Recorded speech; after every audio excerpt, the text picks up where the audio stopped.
Welcome to the South St. Paul Master Gardener's Trial Garden. We are planting tomatoes today, and for this year 2021 we are going to be trialing four different new tomatoes that you will see on the marketplace in 2022 that have been donated to us by Pan Am Seeds, which is a major breeder and wholesaler of both vegetable and flower plants. Now, the tomatoes that they've given us are it's four different varieties with four pretty different characteristics. One is a paste tomato, one is a small plum type pseudo cherry tomato, and then we have a couple of large fruited ones, one of which is going to grow red and the other of which, when they're mature, will be a purple fruit.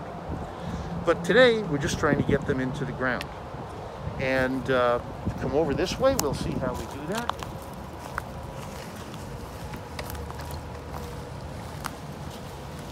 One thing you want to do with tomatoes is plant them deeply, and deeper than you think that you should. Here we have one of our tomato plants. Now if I take this out of the pot, since what you want to do, take off these lower leaves.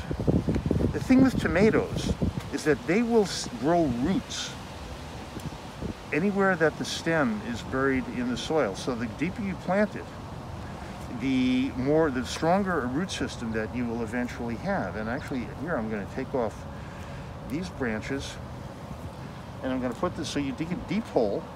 I'm going to put this down in the hole deep like that. So only this little part here is going to be the part that's showing.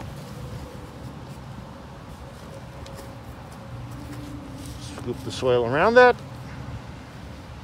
and what was a nice large looking healthy seedling is now this looks rather puny, but that will pay notable dividends in the way that the tomato grows. Now the next thing that we're going to do when we plant the tomatoes is put down some mulch. Now mulch serves a couple of purposes. One, it suppresses weeds. It keeps down weed growth, and if you despise weeding as much as I do, this is very much a good thing. And in any case, the plants don't like the competition with the weeds. The second thing mulch can do is it can either, depending on the type of mulch you use, either warm or cool the soil. Tomatoes, you want the soil warm. And there's a final thing that it can do if you use certain mulches, that it can help increase the yield that you get from the tomato plant. Now what we are doing here, see, we are putting down first newspaper that will give a little bit more weed suppression, and then on top of that we are putting down red plastic. Now red plastic has been shown in university trials to increase the yield on tomato plants. That the tomato plants respond to the light that is reflected off of the red plastic, and it does, I don't know about wonders, but it's been shown to improve tomato yields by about 20% on each plant, which is not insignificant. But if you can't find or don't want to be bothered with red plastic, that's fine. You'll be able to grow a good crop of tomatoes without it. If you want to grow without any mulch at all, you can do that, and again, still have a good crop of tomatoes. I think your workload will be a little easier if you decide to mulch. Tomato plants come in two basic types. They're called indeterminate or determinate. Most of the plants that you will find for sale are going to be of the indeterminate variety, which is closer to the way tomatoes actually grow in the wild. Tomatoes originated in Mexico, which is one reason why you want to have warm soil. There, as I mentioned, they are vines, and the indeterminate tomato is closer to that original wild model in that it grows tall, they continue to grow all season long,